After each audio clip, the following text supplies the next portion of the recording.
And I distinctly remember even sitting outside the CMA, which is this building across the street right here, thinking to myself, well, I could never be a director anyway because women don't direct. Like, all of the directors we had been studying were men, and all of the film classes. I feel like the best stories, Francis Ford Coppola came to UT a few years back, and one of the things that he said is with every film that he's ever made, even if it was just a work for hire, the way that he actually made it work was by making it personal.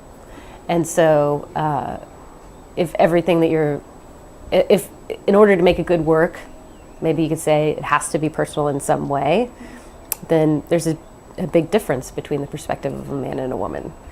I mean, when you're generalizing, maybe that's not completely fair, but it's also, I mean, we just have to, it's true. Women look at things differently. And so if women are not really framing the stories, then the stories are going to be different.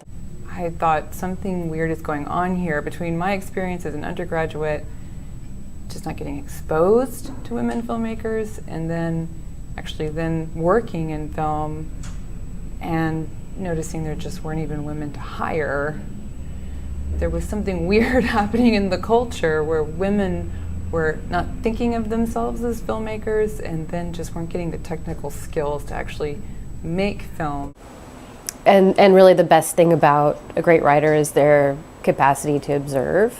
And so a great writer may be able to give a really cool perspective and an insightful portrayal of women, but they may not be able to, if they're a male, frame a woman's point of view the way that a woman would. So they may be able to create amazing portraits of women, but as far as, you know, revealing the intimacy of the female experience, it's almost insulting sometimes when men try to do that. It's sort of like white people trying to make movies about, you know, the ghetto. There's definitely a lot of male filmmakers out there who try to look at women with film, which, you know, it is a male perspective. It is a man seeing a woman rather than a woman seeing a woman. Yeah, so it's a tricky subject because I think it's great when men want to try and explore